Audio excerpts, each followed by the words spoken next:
চলো আজকে একটা ওয়াল হ্যাঙ্গিং বানাবো। এটা আমি কোথাও থেকে দেখে ইন্সপায়ার্ড না, নিজের মাথা থেকে আইডিয়া বের করে আমি এই ওয়াল হ্যাঙ্গিংটা বানিয়েছি। এটার জন্য আমার বাসায় যে কালারফুল ম্যাক্রেম গুলা ছিল সেগুলো আমি নিয়ে নিছি।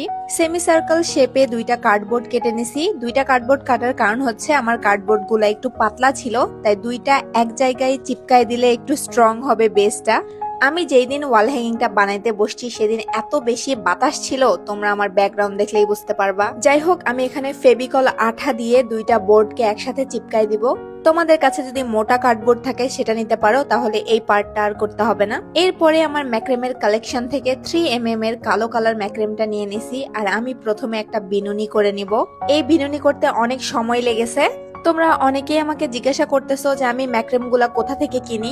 আমার ছোট ছোট দুইটা বাচ্চা নিয়ে মার্কেটে যে ম্যাক্রেম কেনা সম্ভব হয় না, আর আমি যে এরিয়াতে থাকি সেইখানে মার্কেটে ভালো ম্যাক্রেম পাওয়া যায় না, তাই আমি অনলাইন থেকেই অর্ডার করি। আমি পেজের নামটা কমেন্টে মেনশন করে দিব, তোমরা সেখান থেকে দেখে নিও।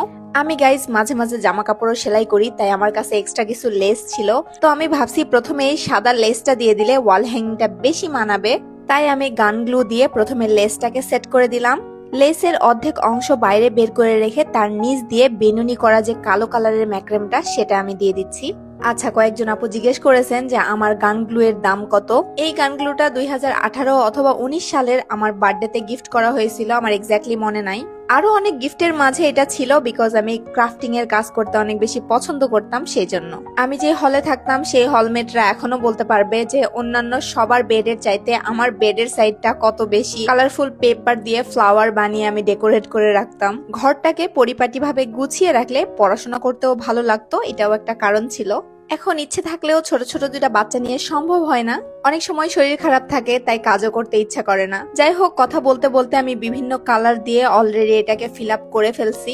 গানগুলো যদি হাতের কাছে না থাকে আর তোমরা যদি এটাকে বানাতে চাও, তাহলে কিন্তু ফেভিকল আঠা দিয়েও বানাতে পারবা, কিন্তু বানিয়ে কিছুক্ষণ শুকানোর জন্য রেখে দিতে হবে। তাহলে গানগুলো দিয়ে বানালে যেরকম শক্ত হয় ওরকমই শক্ত হবে। এবার এখানে আমি যে ম্যাক্রেমটা লাগাচ্ছি এটা হচ্ছে 2mm এর ম্যাক্রেম। একটা লম্বা চিকন ম্যাক্রেমের মধ্যে লম্বা করে আমি এই ম্যাক্রেম গুলা লাগিয়ে নিয়েছি। এটা লাগানো খুবই বেশি সহজ। 40 ইঞ্চি করে একটা করে ম্যাক্রেম কেটে নিয়েছি, আর মাঝখানে ভাঁজ করে করে এই দড়ির সাথে লাগিয়ে দিয়েছি।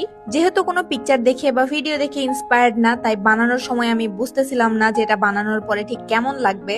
আর ম্যাক্রেমের কালার কম্বিনেশনটাও ইচ্ছাকৃত ভাবে করা না, এটা আসলে যেই কালারটা শেষ হয়ে গেছিল সেটা বাদ দিয়ে অন্য একটা কালার দিচ্ছিলাম। আমার কাছে কালারফুল এই ম্যাক্রেম গুলো অনেকদিন থেকেই ছিল, তো আমি কোনো একটা কাজে লাগাইতে চাচ্ছিলাম, যার জন্য এটা করা।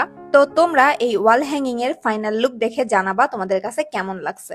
আজকের মতো এই পর্যন্তই, দেখা হবে পরবর্তী কোনো ভিডিওতে। ততক্ষণ সবাই ভালো থাকো, আমাদের জন্য দোয়া করো। আল্লাহ হাফেজ।